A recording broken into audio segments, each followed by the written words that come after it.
is universal basic income is one of the solutions which you're kind of saying about, like, because what is inevitable is the AI automation, right? Is there something which could be solved at the cost level of it instead of going to the effects and then looking at an income? Yeah, so I mentioned before the manufacturing workers in the Midwest. How many of you all studied economics in college? I did. A few of you. So the economics textbook said that if you were to get rid of lots of jobs, then those workers would get retrained and get new jobs, then the economy would grow. Those of you who didn't take economics, that's what it says. So then when you dig into what actually happened to the 4 million manufacturing workers who lost their jobs in Michigan, Indiana, Ohio, that didn't really happen.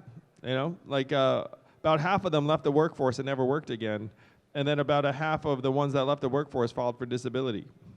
So when you talk about trying to prevent this stuff from happening, we're already in the middle of it.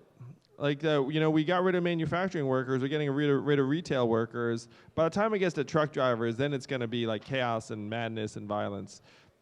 So to me, we don't really have that many great choices, but certainly one terrible choice would be to somehow like outlaw self-driving trucks or something like that.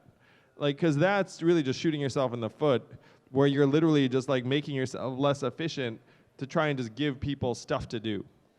And 4,000 Americans die in accidents with truck drivers right now. So you're literally saying, like, I'd rather, you know what I mean? Like there are moral arguments for trying to automate truck driving. And in an alternate reality, we're all celebrating with the truck drivers. It's like great news. You don't have to drive a truck anymore. You know, it's like, because sitting in a truck for 11 hours a day, like, it's really bad for your health. You know, it's like, it's really rough on you. But of course, right now, the problem is that those truck drivers get paid $46,000 a year and they're high school graduates, and their opportunity after truck driving is going to be, does anyone want to say what their next opportunity is going to be? Nobody fucking knows what their next opportunity is, right?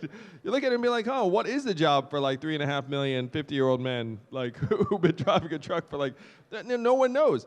So, like, we have to try and, again, move the clock forwards, or else we're going to wind up in that sort of disastrous situation where politicians are saying you can't do this, you can't do that, because they're trying to protect jobs. We have to try and protect people, not jobs, if you know what I mean.